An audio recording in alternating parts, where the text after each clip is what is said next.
മൂന്നാമത്തെ ക്ലിപ്പാണ് ഇപ്പോൾ നമ്മൾ ചെയ്തുകൊണ്ടിരിക്കുന്നത്.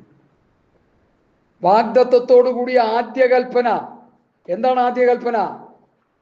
നിനക്ക് നന്മയുണ്ടാകാൻ, നീ ഭൂമിയിൽ ദീർഘായുസ്സോടിരിപ്പാൻ, നിന്റെ അപ്പനെയും അമ്മയെയും ബഹുമാനിക്കുക. ആദ്യ കൽപ്പന. അപ്പനെയും അമ്മയും തൊഴിക്കുന്ന തലമുറയാണിന്ന്. അപ്പനും അമ്മയും സംരക്ഷിക്കാത്ത തലമുറയാണിന്ന്. അപ്പനും അമ്മയും കെയർ ചെയ്യാത്ത തലമുറയാണിന്ന്. അപ്പനും അമ്മയും ഓൾഡ് ഏജ് ഹോമിൽ കൊണ്ടിട്ട് കുറെ കാശും കൊടുത്തിട്ട് ഇവര് പോകും. ഈ ഇടയ്ക്ക് പത്രത്തിൽ വന്നത് ഞാൻ വായിച്ചിട്ട് എന്റെ ചങ്ക് പൊട്ടിപ്പോയി. ആ ഓൾഡ് ഏജ് ഹോമിൽ ചെന്ന ഒരു കൂട്ടരോട്, ഈ പ്രായമുള്ള അപ്പനും അമ്മയോടൊക്കെ ഒരു കൂട്ടർ പോയി സംസാരിച്ചു കഴിഞ്ഞാൽ, അപ്പച്ച അമ്മച്ചി എങ്ങനെയുണ്ട്? അങ്ങനെ അങ്ങ് പോണു മോനെ, ചത്തതിനൊക്കുമേ ജീവിച്ചിരിക്കില്ല എന്ന നിലയിൽ ഇങ്ങനെ പോകുന്നു പറഞ്ഞു. എന്താ അമ്മച്ചിയുടെ അപ്പച്ചൻ്റെ ഒക്കെ കംപ്ലൈന്റ് എന്താ? പരാതി എന്താ മോനെ? എൻ്റെ കൊച്ചുമോനെ എനിക്കൊന്ന് കാണണം, എൻ്റെ കൊച്ചുമോനെ എനിക്കൊന്ന് കാണണം, എൻ്റെ കുഞ്ഞുമോളെ ഒന്ന് കാണണം, 3-4 വയസ്സുള്ള കുഞ്ഞുങ്ങളെ. എൻ്റെ മോളുടെ കുഞ്ഞ് ഇപ്പോഴും അവിടെയൊക്കെ പോയിട്ട് വരുമ്പോൾ എന്നോട് പറയാം, അപ്പാപ്പനെ കാണണം എനിക്ക്. അത് കേൾക്കുമ്പോൾ തന്നെ നമ്മുടെ ഹൃദയത്തിന് സന്തോഷമാണ്. കുഞ്ഞുങ്ങൾക്ക് അവരെ കാണണം, അവർക്ക് കുഞ്ഞുങ്ങളെ കാണണം. ഈ പ്രായമായ അപ്പനും അമ്മയും സമ്മതിക്കും അതിനെ? അവർ പണം ഉണ്ടാക്കാൻ പോയിരിക്കുക. പ്രായമായ അപ്പനമ്മമാരോടുകൂടി നമ്മൾ താമസിക്കണം. അവരുടെ പ്രാക്ക് വാങ്ങിക്കൂട്ടരുത്. അവർ ഹൃദയം നൊന്ത് ദൈവത്തോട് പ്രാർത്ഥിച്ചാൽ അവർ ജനിപ്പിച്ചു വളർത്തിയ മക്കൾക്ക് അത് നന്നല്ല. ലോകം മുഴുവൻ ഇത് കേൾക്കട്ടെ. അതിനോട് ഞാൻ ഈ പറയുന്നത്, എൻ്റെ അമ്മയൊക്കെ എന്ന് പറഞ്ഞാൽ ജീവനായിരുന്നു, അപ്പനെന്ന് പറഞ്ഞാൽ എനിക്ക് ജീവനായിരുന്നു. അവരുടെ കഷ്ടതയിലും അവരുടെ ദുഃഖത്തിലും നമ്മൾ കൂടെ ഇരുന്ന് എന്താണ് ആവശ്യമുള്ളത് വേണ്ടത് വാങ്ങിക്കൊടുത്തും അവരെ സന്തോഷിപ്പിച്ചും പോകുന്നു. കാരണം നമ്മൾ ജനിപ്പിച്ച് വളർത്തിയ അപ്പനും അമ്മയല്ലേ. അതുകൊണ്ടല്ലേ നമ്മൾ ഇന്ന് സന്തോഷം അനുഭവിക്കുന്നത്. ഈ ദൈവിക സന്തോഷവും സ്വർഗരാജ്യത്തെക്കുറിച്ചുള്ള പ്രത്യാശയും സ്വർഗത്തിലെ ദൈവം നമുക്ക് തന്ന എന്തുകൊണ്ടാ? നമ്മുടെ ഗുണം കൊണ്ടാണോ? ഹല്ലേലൂയ. മാതാപിതാക്കളോടുള്ള സ്നേഹവും വാത്സല്യവും ഒക്കെ ദൈവം മാർക്കിടും. സ്വർഗത്തിലെ ദൈവം FIR ഇടുകയും ചെയ്യും, മാർക്കിടുകയും ചെയ്യും. ഈ ഇടയ്ക്ക് എനിക്ക് തിരുവെളിപ്പാണ്. നാം കാണിക്കുന്ന തെറ്റുകൾക്ക് FIR ഇട്ട് അവിടെ മാറ്റിയിടും, അതിന്റെ കണക്കിന് ശിക്ഷ തരാൻ. അപ്പൊ തന്നെ നല്ല കാര്യങ്ങൾക്ക് മാർക്കിട്ടിട്ട് അതിന്റെ അനുഗ്രഹവും നന്മയും ദൈവം നമുക്ക് തരും. Praise the Lord. ഹല്ലേലൂയ. അതുകൊണ്ട് എന്നെ കേൾക്കുന്ന വാത്സല്യ പ്രിയമുള്ളവരെ, ഈ എഫേസ്യ ലേഖനത്തിലും കൊലോസ്യ ലേഖനത്തിലുള്ള ഭാര്യ ഭർത്തൃബന്ധം, അപ്പനമ്മ ബന്ധത്തെക്കുറിച്ച് നാം വളരെ ബോധവാന്മാരായിരിക്കണമെന്ന് കർത്താവിന്റെ നാമത്തിൽ ഞാൻ നിങ്ങളെ ഓർപ്പിക്കുന്നു. 20-ാം വാക്യം വായിക്കാം. 3:20 വായിച്ചാട്ടെ. 3:20 കൊലോസ്യ ലേഖനം 3:20. മക്കളെ, സകലത്തിലും അനുസരിപ്പീൻ, പ്രസാദകരമല്ലോ. ഇനി പിതാക്കന്മാരിലേക്ക് വന്നു. അവരെ കോപിപ്പിക്കരുത്. ദാസന്മാരെ വർദ്ധിക്കട്ടെ. ഈ പിതാക്കന്മാർ മക്കളെ അധൈര്യപ്പെടാതെ അവരെ കോപിപ്പിക്കരുതെന്ന് പറയാൻ കാര്യം എപ്പോഴും അവരോട് കോപത്തോടെ ഇടപെടരുത്. ബാലശിക്ഷകൾ കൊടുക്കണം, ശാസിക്കണം, തർജ്ജനം ചെയ്യണം. അപ്പൊ തന്നെ അവര് മാറോട് ചേർത്ത് സ്നേഹിച്ച് ഓമനിച്ച് അവർക്ക് ഉപദേശങ്ങൾ പറഞ്ഞു കൊടുത്ത് ഈ കർത്താവിന്റെ വഴികളിലൂടെ അവരെ നടത്താൻ നമ്മൾ ബാധ്യസ്ഥരാണ് എന്ന് നമ്മൾ മറന്നു പോകരുത്. ഹല്ലേലൂയ. സ്വത്രം സ്വത്രം. ഇനി അടുത്ത് നമ്മൾ വരുന്നു ദാസന്മാരെ, അല്ലേ? ദാസന്മാരെ, ജനപ്രകാരമുള്ള യജമാനന്മാരെ സകലത്തിലും അനുസരിച്ച് പ്രസാദിക്കുന്നവരെ പോലെ ദൃഷ്ടിസേവകളാലല്ല, കർത്താവിനെ ഭയപ്പെട്ടുകൊണ്ട് ഹൃദയത്തിന്റെ ഏകാഗ്രതയോടെ അനുസരിക്കേണ്ടത്. ഇവിടെ സുപ്രധാനമായൊരു കാര്യം നിർത്തിവെക്കാൻ കർത്താവ് ശരണപ്പെടുന്നു. വളരെ ശ്രദ്ധയോട് കേൾക്കണം. ദാസന്മാരെ, ജഡപ്രകാരമുള്ള യജമാനന്മാരെ സകലത്തിലും അനുസരിക്കണം. അത് എഫേസ്യ ലേഖനത്തിൽ ഒന്ന് വായിച്ചാട്ട്. എഫേസ്യ ലേഖനത്തിന്റെ 30 വായിക്കാം. 6:5 മുതൽ 6:5.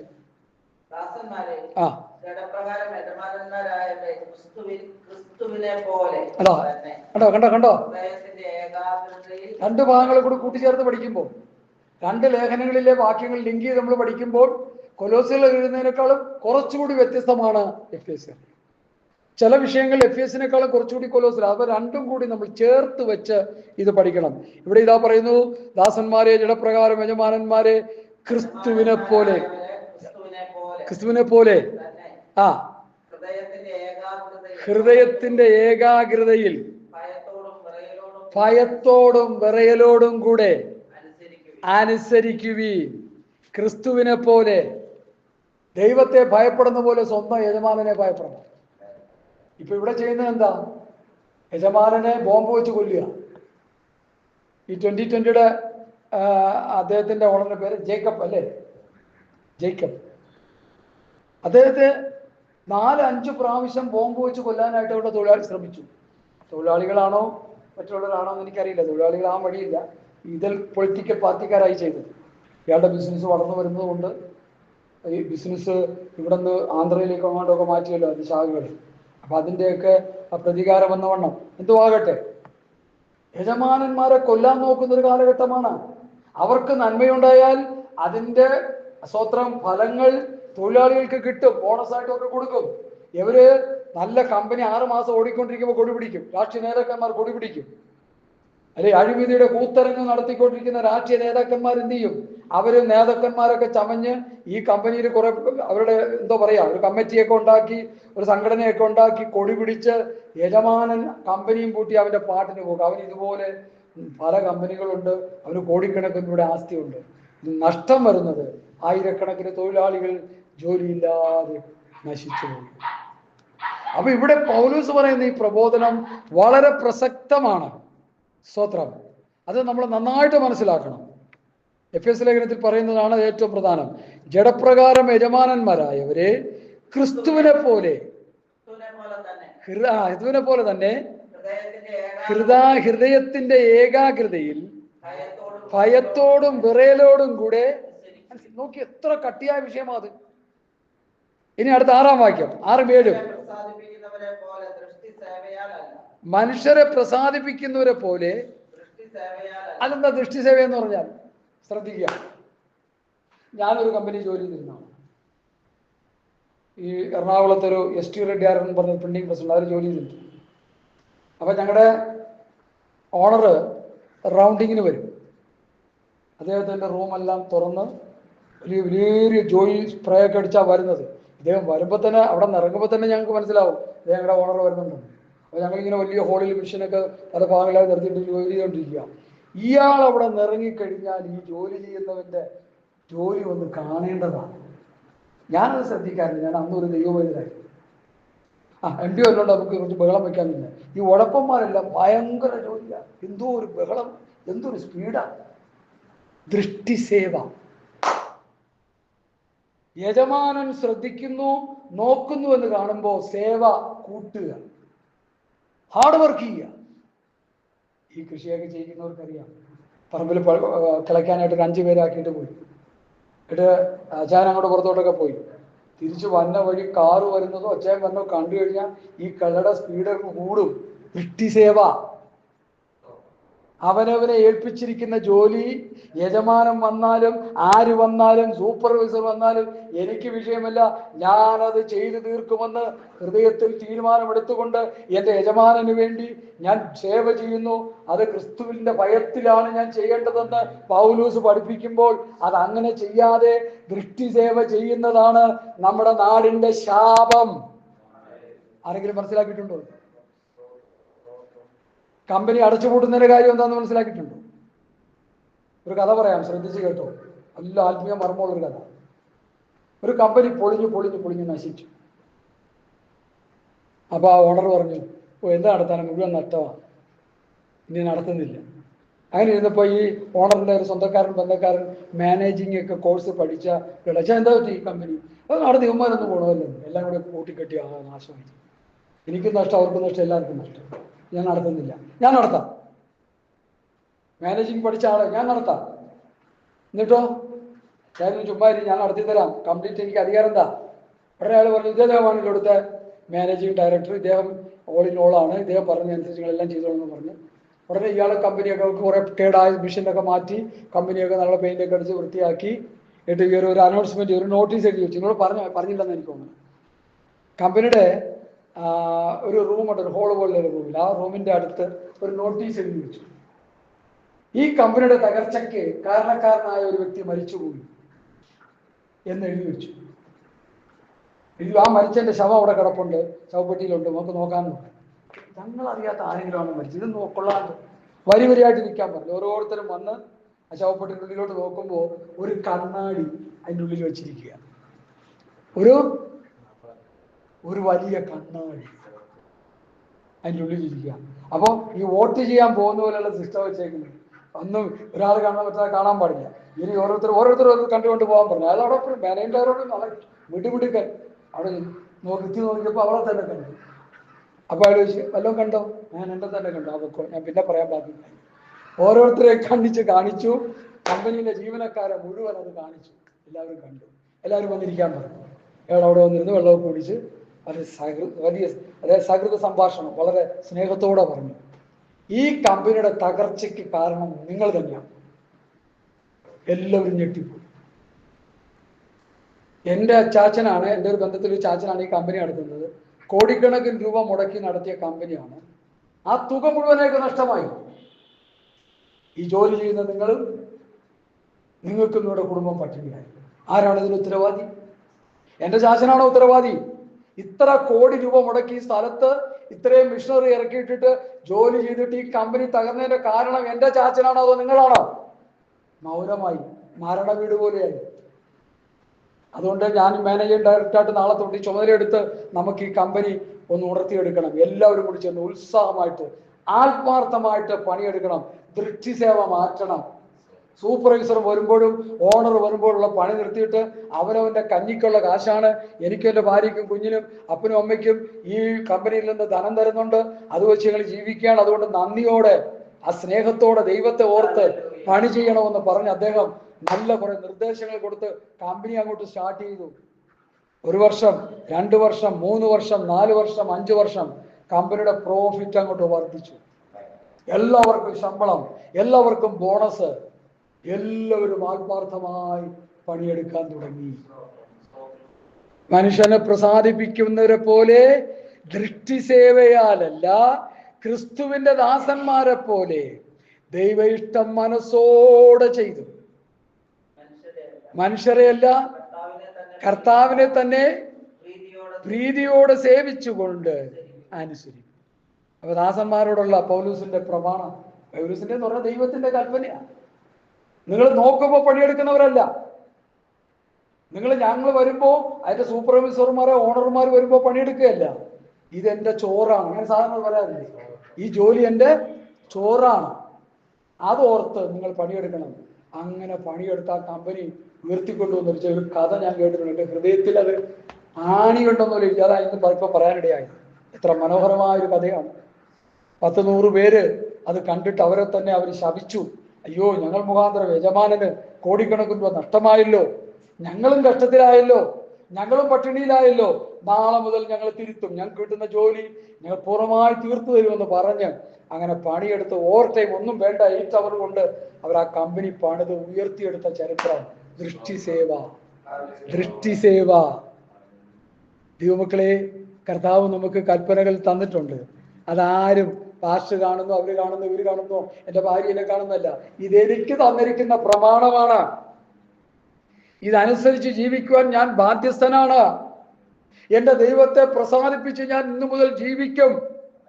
എൻ്റെ ശുശ്രൂഷാമുഖത്തും എൻ്റെ ക്രിസ്തീയ ജീവിതത്തിന്റെ എല്ലാ മേഖലകളിലും ഞാൻ ദൈവകൃപയിൽ നിലനിന്ന് ജീവിച്ച് ഈ ദൈവവചനം അനുസരിച്ച് എൻ്റെ കർത്താവിനെ പ്രസാദിപ്പിച്ച് കർത്താവിൻ്റെ ഇഷ്ടം ചെയ്ത് ഞാൻ മുമ്പോട്ട് പോകുമെന്ന് ഒരു തീരുമാനം നമുക്ക് എടുക്കാം ഇതിന്റെ മുന്നിൽ. ഹല്ലേലൂയ. ദൈവത്തെ പ്രസാദിപ്പിച്ചാൽ മതി, ആരെയും പ്രസാദിപ്പിക്കണ്ട.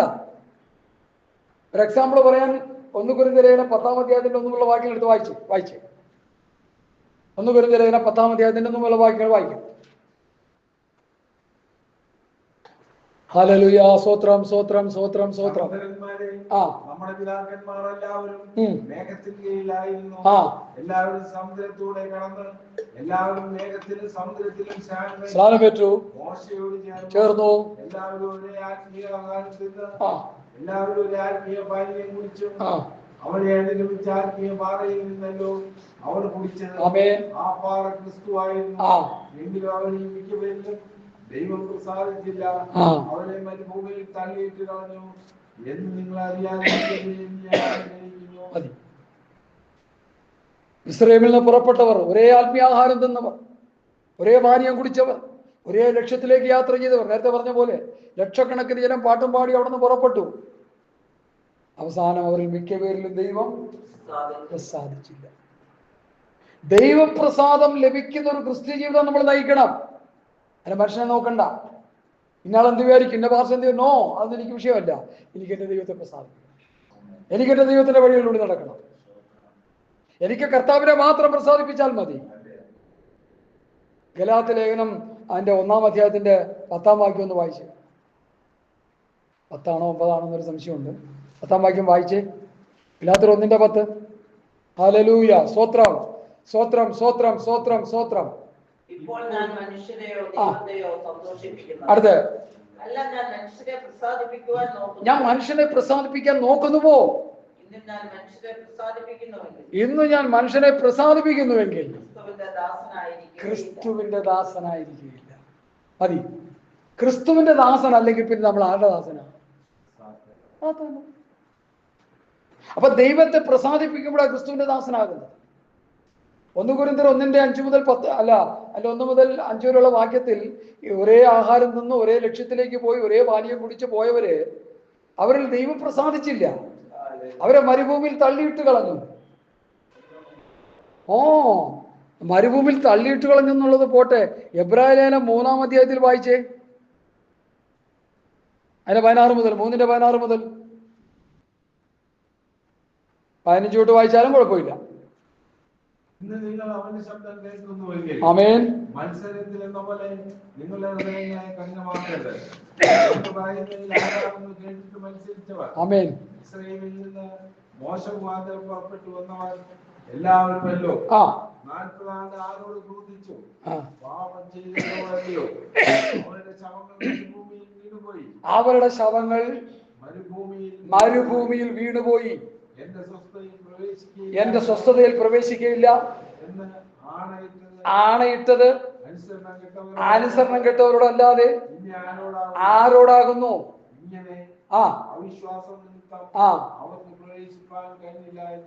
എന്ന് നാം അവിടെ ശവങ്ങൾ മരുഭൂമിയിൽ വീണുപോയി. അവരെ മരുഭൂമിയിൽ തള്ളിയിട്ട് കളഞ്ഞു. ഞങ്ങൾക്ക് 2000 പേരുണ്ട്, 10,000 പേരുണ്ട്, ഞങ്ങൾ ലക്ഷക്കണക്കിന് പേരുണ്ട്. ഞങ്ങളുടെ പ്രസ്ഥാനത്തിന് 50,000 ഗ്രൂപ്പുകളുണ്ട്. ലക്ഷക്കണക്കിനുണ്ടെന്ന് പറഞ്ഞ് ഊറ്റം കൊള്ളുന്നവരോട് ഞാൻ ചോദിക്കുന്നു, ബെത്സേലിൽ നിന്ന് പുറപ്പെട്ട ലക്ഷങ്ങൾക്ക് എന്തു പറ്റി? അവരുടെ ജീവിതയാത്രയിൽ അവർ ദൈവപ്രമാണം തള്ളിക്കളഞ്ഞത് കൊണ്ട്, അവർ കർത്താവിനെ പ്രസാദിപ്പിക്കാത്തത് കൊണ്ട് അവരുടെ ശവങ്ങൾ മരുഭൂമിയിൽ വീണുപോയി. അവർ മരുഭൂമിയിൽ പട്ടുപോയി. ഇത് അവർക്ക് ദൃഷ്ടാന്തവും നമുക്ക് ബുദ്ധി ഉപദേശം. അവർക്ക് സംഭവിച്ച ദുരന്തം 2005 ഒരു വലിയ ഉണർവ് പൊട്ടിപ്പുറപ്പെടും. നമ്മളെയൊക്കെ ദൈവം ഉണർത്താൻ പോവുക. നമ്മുടെ ഉടപ്പെല്ലാം മാറും. ചില അടിയൊക്കെ കിട്ടി, ഞാൻ പറഞ്ഞില്ലെന്ന്. ശരിക്ക് ദൈവസ്ഥലിരുന്ന് പ്രാർത്ഥിച്ച് ദൈവം പ്രാപിച്ച് ദൈവശക്തി പ്രാപിച്ച് ശുശ്രൂഷയ്ക്ക് വേണ്ടി നമ്മൾ മുമ്പോട്ട് പോകണം. ഈ ദിവസങ്ങളിൽ ജനത്തെ തട്ടി ഉണർത്താൻ ശുശ്രൂഷന്മാർക്കേ പറ്റത്തുള്ളൂ. ഹല്ലേലൂയ. മനസ്സിലായോ? ഞാൻ ഈ പ്രസംഗത്തിന് മുമ്പ് പ്രസംഗിച്ച 2024 പ്രസംഗങ്ങൾ അനേകർ കേട്ടിട്ട് എനിക്ക് ഫോൺ വിളി, വിദേശത്ത് അവിടെ നിന്ന് ഇവിടുന്ന് ഒക്കെ വിളിച്ചു വന്നു.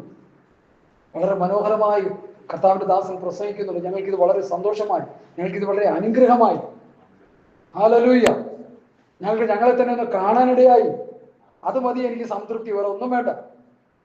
ആ കേൾക്കുന്നതിനൊരു സംതൃപ്തി. പെരുമ്പാവൂർ പോയി ഒരു മാസങ്ങളായി ഇവിടെ വിശ്വസിച്ചു.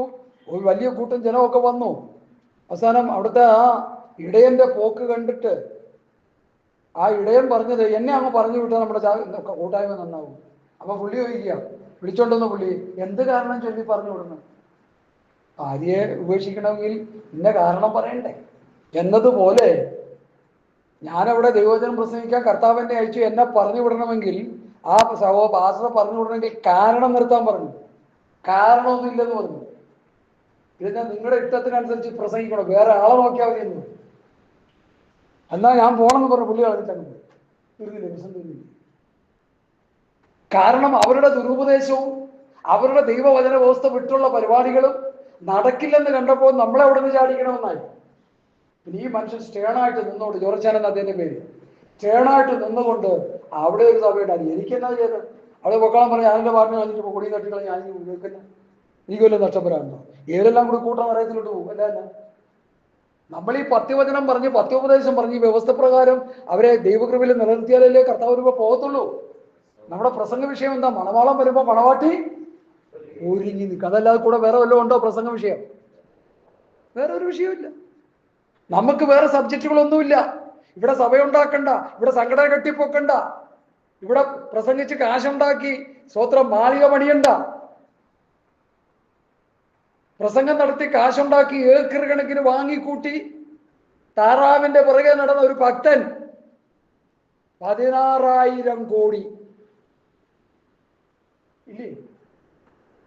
എന്നോട് പറഞ്ഞു, എന്തിനാ ഇത് എപ്പോഴും പറഞ്ഞു? നിങ്ങൾ കേട്ട് പഠിക്കേ, കേട്ട് മനസ്സിലാക്ക.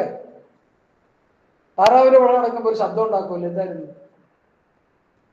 അറിയില്ല. താറാവിന്റെ താറാവിനെ കിർ കിർ കിർ കിർ എന്ന് പറഞ്ഞു വടി കിട്ടുന്നുണ്ട്. അങ്ങനെ പോയെങ്കിൽ പുള്ളി സ്വർഗത്ത് കണ്ടായിരുന്നു. ഇപ്പൊ എവിടെ പോയി?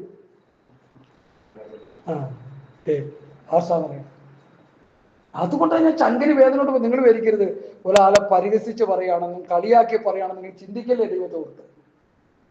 താറാവിന്റെ പുറകെ നടന്ന് ആ താറാവിന്റെ മുട്ട വിറ്റ് കഞ്ഞി കുടിച്ച് ഇങ്ങനെ പോയിരുന്നെങ്കിൽ, ഉണ്മാൻ ഉടുപ്പാനും മതി എന്ന് വിചാരിപ്പിനെന്നുള്ള അവസ്ഥപ്രകാരം പോയെങ്കിൽ ഈ പുള്ളി നിത്യതയെ കണ്ടല്ലേ നമുക്ക് അവിടെ ചെന്ന് കാണാമായിരുന്നു. ഇപ്പൊ എന്തോ പറ്റി? 16,000 കോടി കിട്ടി, ഓളിനോളായി. സാത്താരെ കയ്യിൽ പിടിച്ചു വെച്ചോണ്ടിരുന്നല്ലേ നമ്മൾ ചിന്തിയല്ലേ?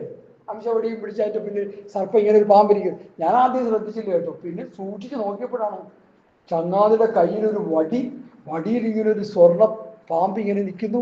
അതിൻ്റെ കൂടി ഒരു നാവ് ഇങ്ങനെ വെളിയിൽ നിൽക്കുക. അതും പിടിച്ചോണ്ട് പുള്ളി ഇരിക്കുക. ഭക്തൻ, പെന്തക്കോസുകാരൻ, വഴി വിട്ടുപോയി. ലോകം മുഴുവൻ ഇത് കേൾക്കുന്നുണ്ടെന്നുകൊണ്ട് ഞാൻ പറയുക, ഇറങ്ങിത്തിരിച്ചത് നല്ലതായിരുന്നെങ്കിലും, ആദ്യത്തെ കാൽച്ചുവടുകൾ നല്ലതായിരുന്നെങ്കിലും, കടന്നുപോക്കിൽ ഭൗതിക സമ്പത്തുകൾ വർദ്ധിച്ച് സ്ഥാനമാനങ്ങൾ കിട്ടി, അവസാനം ലോകത്തിലെ ഒരു ലോക മനുഷ്യനെ പോലെ, പൗലോസിന്റെ ഭാഷ പറഞ്ഞാൽ ശേഷ മനുഷ്യനെ പോലെ ജീവിച്ച് നരകത്തിൽ പോകാനല്ല ദൈവം നമ്മെ വിളിച്ചത്. അവസാന ശ്വാസം വരെയും, അവസാനം ഇക്കിട്ടമിടുമ്പോഴല്ലോ. പണ്ട് ഈയിടയ്ക്ക് ഒരു ഉപദേശം മരിച്ചു പോലെ കൂടെ നിന്ന് പ്രാർത്ഥിച്ചുകൊണ്ടിരുന്നവര്, പുള്ളിക്ക് നല്ല ഉത്ബോധമുണ്ട്. പുള്ളി മരിച്ചുകൊണ്ടിരിക്കുക. പേരങ്ങ് പറഞ്ഞു, പ്രായമുള്ളൊരപ്പച്ചനാ, കൂട്ടംഗീകരിച്ച 3-4 വീട് പ്രാർത്ഥിച്ചുകൊണ്ടിരിക്കുമ്പോൾ വായി ഇങ്ങനെ തുറന്നിരിക്കുക. പുള്ളി അവളൊക്കെ അങ്ങോട്ട് വല്ലാത്ത അവസ്ഥയിലായി. ഒരു പാട്ടുപാടി പ്രാർത്ഥിച്ച സമയത്ത് കൈ ഉയർത്തി ഇങ്ങനെ അല്ലെങ്കിൽ വന്നു. പ്രത്യാശയുണ്ട്. പോരെ, അത് പോരെ. വടക്കേന്ത്യയില് സുവിശേഷ വേല നിമിത്തം മലം തീറ്റിച്ചെന്നാ പറയുന്നത് അദ്ദേഹത്തിന്റെ വാവുകൊണ്ട് ഞാൻ കേട്ടില്ലേ? അങ്ങനെയൊക്കെ ഒരു മരണം മതി നമുക്ക്. വേറെ എന്തിനാ ലോകത്തിൽ നമുക്ക് ആരും ആകണ്ട. ഒരു ഭക്തനെ പോലെ ജീവിച്ച് ഒരു ഭക്തനെ പോലെ മരിക്കണം. ചെടികനെ പോലെ മരിച്ചിട്ട് എന്ത് കാര്യം? ഈ ഉണ്ടാക്കി വെച്ച 16,000 കോടി ആമ്പിള്ളേർ കൊണ്ട് തിന്നില്ലേ? അപ്പൊ പറയും, പാസ്റ്ററെ പുള്ളിയുടെ മോനാണിപ്പോ കംപ്ലീറ്റ് ലീഡ് ചെയ്യുന്നത്. എന്ത് ലീഡ്? അതും തദൈവ. അങ്ങനെയെങ്കിൽ ആ കൊച്ചു ചെറുക്കൻ നിത്യജീവനു വേണ്ടി പറയുക വന്നപ്പോ അവനോട് എന്താ പറഞ്ഞത്? പറയാം പാസ്റ്റർ, നിത്യജീവൻ പ്രാപിപ്പാൻ എന്ത് ചെയ്യണമെന്നൊരു കൊച്ചു ചെറുക്കൻ വന്നു, ഒരു കോടീശ്വരൻ. അവരോട് എന്താ പറഞ്ഞു കർത്താവ്? ഒന്നുകൂടി പറഞ്ഞു, നിനക്കുള്ളത് വിറ്റ് ഒരു ദരിദ്ര നാരായണനായി എന്റെ പ്രയോഗം. ഇതെല്ലാം എന്റെ പൊന്നു കുഞ്ഞെ, ഇതെല്ലാം കൂടി കെട്ടിപ്പറക്കി വെച്ചോണ്ട് എന്റെ പുറകെ വന്ന് നിത്യജീവൻ കിട്ടത്തില്ല നിനക്ക്. സക്കായി എന്ന് പറഞ്ഞ ഒരുത്തൻ കോടീശ്വരൻ. ഇടയ്ക്കൊരു അച്ചാൻ പറഞ്ഞു, എനിക്ക് വലിയ സന്തോഷമായി. സമാന ഉപദേശം കേൾക്കുമ്പോൾ എനിക്ക് ഭയങ്കര സന്തോഷമാണ്. ചാടുവിടാന്ന് ഇറങ്ങി വന്നു, കാണാൻ പറ്റാത്തോണ്ടും മരത്തിൽ കയറി. യേശുവിന്റെ മുമ്പിൽ നിന്നപ്പോ ആദ്യത്തെ പ്രസ്താവന എന്തായിരുന്നു? അല്ല, അതൊക്കെ സക്കായി യേശുവിനോട് പറഞ്ഞ കാര്യം. പാഷന്മാരൊക്കെ ഇതൊക്കെ പുത്തം വായിച്ച് പഠിക്കണം ശരിക്കും. കർത്താവേ എന്റെ വസ്തുവകയിൽ പകുതി തരത്തിന് കൊടുക്കും. അടുത്തത് വല്ലത് ചതിവായി വാങ്ങിയിട്ടുണ്ടെങ്കിൽ 4 മടങ്ങ് ഇരട്ടി. അപ്പൊ പുള്ളി 0 ആയി. 0 എന്ന് വെച്ചാൽ കഞ്ഞിക്കുള്ള വകയായി. നമ്മൾ കർത്താവ് പറഞ്ഞതിന്റെ ആ മർമ്മം നമ്മൾ പഠിക്കുക. അപ്പൊ സക്കായി വക്രിച്ചുണ്ടാക്കിയ കാശാണ്, ന്യായമായ നിലയിലുണ്ടാക്കിയ കാശല്ല. അതുകൊണ്ടാണ് അവൻ ആ കുറ്റബോധം ഉണ്ടായത്. നമ്മളൊക്കെ മക്കൾ വരുന്നതോ അല്ലെങ്കിൽ അധ്വാനിച്ചുണ്ടാക്കിയ കാശോ ഓക്കെ, നോ പ്രോബ്ലം. ഇത് പല്ലവരെയും തട്ടിച്ചും വെട്ടിച്ചും ടാക്സ് പിരിവ്. വിശ്വാസികളായിട്ടുള്ള അനേകരുണ്ട്, ടാക്സ് ഇൻകം ടാക്സ് ഓഫീസർമാരധികരുണ്ട്. മുതുകള്ളന്മാരല്ല, ബന്ധുപൂസാരാണ്. ബന്ധുപൂസാരാണെന്ന് പറഞ്ഞാൽ കാശ് തട്ടിച്ച് മേടിക്കും. ഒരു ഇൻകം ടാക്സ് ഓരോ കടയിൽ അവിടെ ഇവിടെയൊക്കെ കയറി ചെല്ലുമ്പോൾ സാർ ഇങ്ങോട്ട് വരട്ടെ, ഞങ്ങൾ അങ്ങോട്ട് വരുന്നുണ്ടെന്ന് വരും. ഇങ്ങോട്ട് ആ ഹോട്ടലിൽ പോയിരുന്നു. എനിക്കറിയാവുന്ന കഥയാണ്. എന്നിട്ടോ അവിടെ വന്ന് എനിക്ക് വലിയ കുപ്പിയൊക്കെ എടുത്ത് കുടിച്ച് കുടിച്ചിട്ട് ഒരു പൊതിയും പോക്കറ്റിലോട്ട് ഇട്ട് കൊടുക്കും. സാറങ്ങോട്ട് വരണ്ട. റേഷൻ കടയിൽ ചെക്ക് ചെയ്യാൻ വേണ്ടി വരികയാണ്. സാറങ്ങോട്ട് വരണ്ട, നമുക്ക് അവിടെ വെച്ച് കാണാം. എവിടെ കാണാം? പോളക്കുളം ടൂറിസ്റ്റ് ഹോമിൽ. ഓക്കെ, അവിടെ ചെന്ന് കാശ് എൻ്റെ ഒരു അങ്കിള് ചെയ്ത പണിയാ.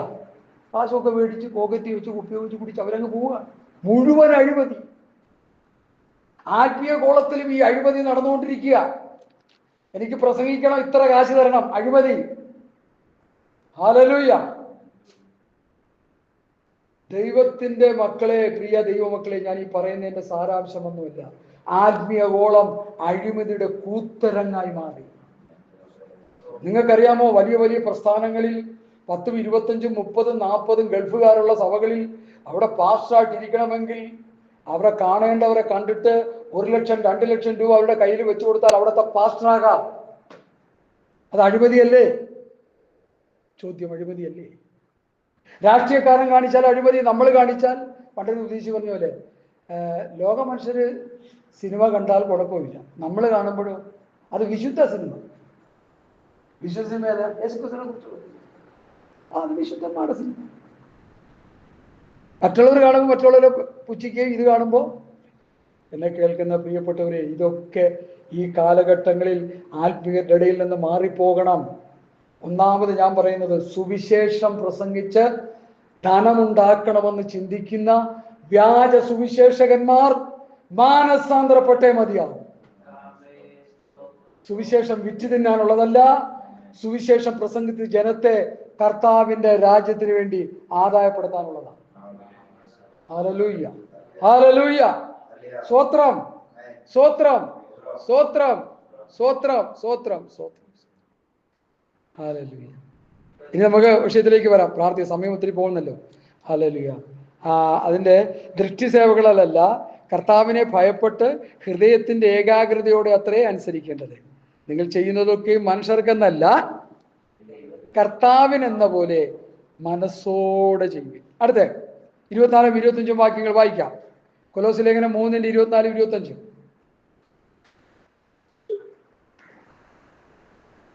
കൊലോസ്യ ലേഖനം 3:20. അവകാശമെന്ന പ്രതിഫലം കർത്താവ് തരും എന്നറിഞ്ഞ് കർത്താവായ ക്രിസ്തുവിനെ സേവിപ്പിൻ.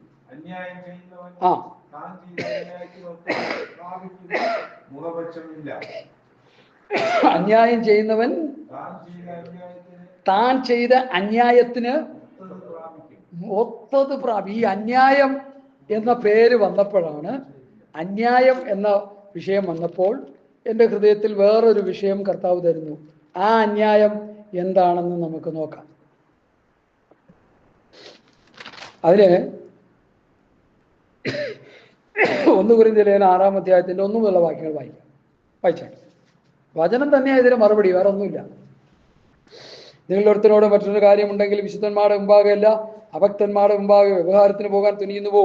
വിശുദ്ധന്മാർ ലോകത്തെ വിധിക്കുമെന്ന് നിങ്ങൾ അറിയുന്നില്ലയോ? ലോകത്തെ നിങ്ങൾ വിധിക്കുമെങ്കിൽ ഏറ്റവും ചെറിയ സംഗതികളെ വിധിപ്പാൻ നിങ്ങൾ അയോഗ്യരോ?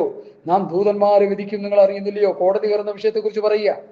ഐഹിക കാര്യങ്ങളെ എത്രയധികം. എന്നാൽ നിങ്ങൾ ഐഹിക കാര്യങ്ങളെ കുറിച്ച് വ്യവഹാരമുണ്ടെങ്കിൽ വിധിപ്പാൻ സഭ ഗണ്യമാക്കാത്തവരെ ഇരുത്തുന്നുവോ? പെന്തക്കോസ്തുകാർ തമ്മിൽ 2 അടിപിടി നടത്തിയിട്ട് രക്ഷിക്കപ്പെടാത്ത ഒരുത്തർ ജഡ്ജിയെ കൊണ്ടുവന്നിരുത്തി വിധി നടത്തുന്നുവോ എന്നായി ചോദിക്കുന്നത്. നമ്മുടെ ആത്മീയകോളത്തിൽ നടക്കുന്ന കാര്യമാ. നിങ്ങൾക്ക് ലജ്ജയ്ക്കായി ഞാൻ ചോദിക്കുന്നു, ഇങ്ങനെ സഹോദരന്മാരുടെ മധ്യ കാര്യം തീർപ്പാൻ പ്രാപ്തിയുള്ള ഒരു ജ്ഞാനിയും നിങ്ങളുടെ ഇടയിൽ ഇല്ലയോ? അല്ല, സഹോദരനെതിരെ വ്യവഹരിക്കുന്നു, അതും അവിശ്വാസികളുടെ മുൻപിൽ തന്നെ. നിങ്ങൾക്ക് തമ്മിൽ വ്യവഹാരം ഉണ്ടാകുന്നത് തന്നെ കേവലം പോരായ്മയാകുന്നു. അതിനു പകരം നിങ്ങൾ അന്യായം സഹിച്ചുകൊള്ളാത്തതെന്ത്? നഷ്ടം ഏറ്റുകൊള്ളാത്തതെന്ത്? അല്ല, നിങ്ങൾ അന്യായം ചെയ്യുകയും നഷ്ടം വരുത്തുകയും ചെയ്യുന്നു, അതും സഹോദരന്മാർക്ക് തന്നെ. അടുത്ത 9-ാം വാക്യം ഒന്ന് വായിച്ചേ, എല്ലാവരും നോക്കിയോ, വായിച്ചേ. അന്യായം ചെയ്യുന്നവൻ, അതാ കാര്യം. ഈ കോടതിയും കേസുമായിട്ട് നടക്കുന്നവർ ഒറ്റ ഒരെണ്ണം ദൈവരാജ്യത്തിന്റെ പടിവാതിൽ കാണത്തില്ല. സാമ്പാഷല്ല, പൗലോസ് പാസ്റ്റർ പറഞ്ഞു, അന്യായം ചെയ്യുന്നവൻ ദൈവരാജ്യം മോശമാക്കിയില്ല. ഒരു വലിയ പ്രസ്ഥാനത്തിന്റെ ഒരു വലിയ പാസ്റ്റർ പറഞ്ഞു 37 കേസുണ്ട് ഞങ്ങൾക്ക്, ഒരു 6 എണ്ണം കൂടെ ആഡ് ചെയ്യാനുണ്ടെന്ന്. അപ്പൊ എത്രയായി? 40 കേസായി. ഇതെന്നാ ഈ തീർക്കുന്നേ? ഈ കേസ് എന്നാ തീർക്കുന്നേ? ഇവർക്ക് എന്താ ജോലി? കർത്താവിന്റെ പറയില്ല, അവന്റെ ഒരു തീർക്കും, മറ്റേ വന്ന് തീർക്കും കേസ്. ഏത് ക്രിസ്തു വന്ന് തീർക്കും, അത് ശരിയാ, അങ്ങനെ പറഞ്ഞു. കർത്താവ് കേസ് തീർക്കാൻ പറ്റത്തില്ല. കർത്താവ് കേസ് തീർത്ത് മാനം മര്യാദയ്ക്ക് ജീവിക്കുന്നവർ ചേർത്ത് കൊണ്ടുപോകാൻ പറ്റും. മനസ്സിലായോ ദൈവമക്കളെ? എൻ്റെ ഹൃദയത്തിൽ വളരെ വേദന ഉള്ളതുകൊണ്ട് പറയാം, നമ്മുടെ സമൂഹത്തിലുള്ളവർ കാണിക്കുന്ന അന്യായം. അതാ പൗലോസ് പറഞ്ഞത്, അന്യായം ചെയ്യുന്നവർ ദൈവരാജ്യം അവകാശമാക്കിയില്ല എന്ന് നിങ്ങൾ അറിയുന്നില്ലയോ? നിങ്ങളെ തന്നെ വഞ്ചിക്കാതിരിപ്പിൻ. തുറന്നെടുപ്പുകാർ, വിഗ്രഹാരാധികൾ, വ്യഭിചാരികൾ, സ്വയംഭോഗികൾ, പുരുഷകാമികൾ, കള്ളന്മാർ, അത്യാഗ്രഹികൾ, മദ്യപാന്മാർ, വാവിഷ്ടക്കാർ, പിടിച്ചുപറിക്കാർ എന്നിവർ ദൈവരാജ്യം അവകാശമാക്കയില്ല.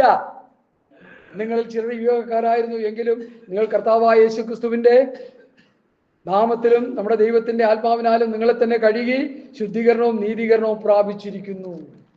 ദൈവരാജ്യം അവകാശമാക്കാൻ പറ്റാത്തവരുടെ വലിയൊരു ഗ്രൂപ്പുണ്ട് ഇവിടെ. ഹല്ലേലൂയ. ആ ഗലാത്യ ലേഖനം 5-ാം അധ്യായത്തിലെ കാര്യം കൂടെ ഒന്ന് വായിച്ചേ, ആരെങ്കിലും ഒന്ന് വായിച്ചേ.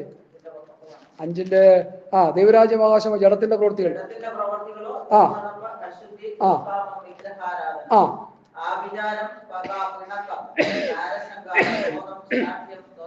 ആ ആ ആ ആ